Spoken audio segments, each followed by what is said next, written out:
நமஸ்காரம். 1000 நாமங்கள் 1000 கதைகள் 294வது திருநாமம் அனலாய நமக.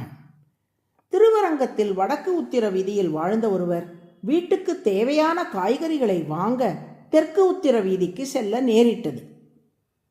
ஆனால் வீதிகளை சுற்றி தெற்கு உத்திர வீதிக்கு செல்வது சிரமமாக இருக்கும் என்பதால் திருவரங்கநாதன் கோவிலின் வடக்கு வாசல் வழியாக உள்ளே நுழைந்து தெற்கு வாசல் வழியாக வெளியே வந்து தெற்கு உத்திர வீதியில் பொருட்களை வாங்கிக் கொள்ளலாம் என தீர்மானித்தார்.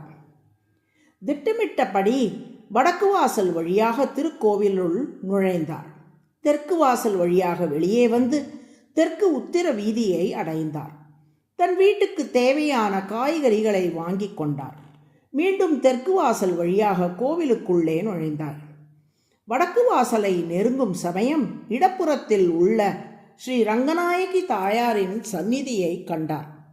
அவர் இறைவனையோ இறைவியையோ வழிபடுவதற்காக கோவிலுக்கு வரவில்லை. வீதிகளை சுற்றி சென்றால் சிரமமாக இருக்கும் என்ற ஒரே காரணத்தால் தான் கோவிலுக்குள் நுழைந்தார். இருந்தாலும் தாயாருக்கு மரியாதை செலுத்தும் விதமாக தமது கைகளை கூப்பி ஒரே ஒரு முறை ரங்கநாயகி தாயாரை வணங்கினார். உள்ளிருக்கும் ரங்கநாயகியோ இவரது வணக்கத்தை கண்டு மிகவும் உளம் மகிழ்ந்தாள். உடனே தனது கணவனான அரங்கனிடம், என்னை நோக்கி நம் குழந்தை கை கூப்பி விட்டானே, இவனுக்கு என்ன கொடுக்கலாம் என்று கேட்டாள். அரங்கனோ, ரங்கநாயகி, நீதான் செல்வங்களுக்கு எல்லாம் தலைவி, இவனுக்கு நல்ல செல்வத்தை அருளலாமே என்றார். ரங்கநாயகி தாயாரும் அவ்வாறே உயர்ந்த செல்வங்களை அந்த நபருக்கு வழங்கிவிட்டாள். அதன் பின் சற்றே சிந்தித்தாள் ரங்கநாயகி. சுவாமி, அவன் கைகூப்பி வணங்கி அஞ்சலி முத்திரையை எனக்கு நோக்கி காட்டிவிட்டானே, அதற்கு நான் கொடுத்த செல்வம் என்பது ஈடாகாது, அதைவிட பெரிதாக ஏதாவது கொடுக்கலாம் என்று நினைக்கிறேன் என்று அரங்கனை பார்த்து சொன்னாள் ரங்கநாயகி தாயார். ஆமாம், இந்த செல்வம் போதாது, அழியாத செல்வமான ஆத்ம அனுபவத்தை அவனுக்கு கொடுத்துவிடு என்றார் அரங்கன். அவ்வாறே ரங்கநாயகி தாயாரும் ஆத்மா தன்னைத்தானே அனுபவிக்கும் நிலையான கைவல்ய நிலையை அந்த நபருக்கு அருளினார். அதன் பின் சிந்தித்த ரங்கநாயகி மீண்டும் அரங்கனை பார்த்து, அவன் அஞ்சலி முத்திரை அல்லவோ காட்டியிருக்கிறான், நாம் தந்த செல்வமோ ஆத்ம அனுபவமோ அதற்கு ஈடாகாது, நீங்கள் அந்த குழந்தைக்கு முக்தியை தந்துவிடுங்கள் என்றாள். ரங்கநாயகியின் கூற்றை ஏற்ற அரங்கன் அந்த நபருக்கு வைகுண்ட லோகத்தையே அளித்து விட்டான். அந்த நபரும் முக்தி பெற்று விட்டார். இப்போது திருப்தியா என்று அரங்கன் ரங்கநாயகியிடம் கேட்டார். இல்லை சுவாமி என்றாள் ரங்கநாயகி. ஏன் என்று அரங்கன் வினவ, அந்த குழந்தை காட்டிய அஞ்சலி முத்திரைக்கு நாம் அவனுக்கு தந்த செல்வம், ஆத்ம அனுபவம், முக்தி ஆகிய எதுவுமே ஈடாகாது.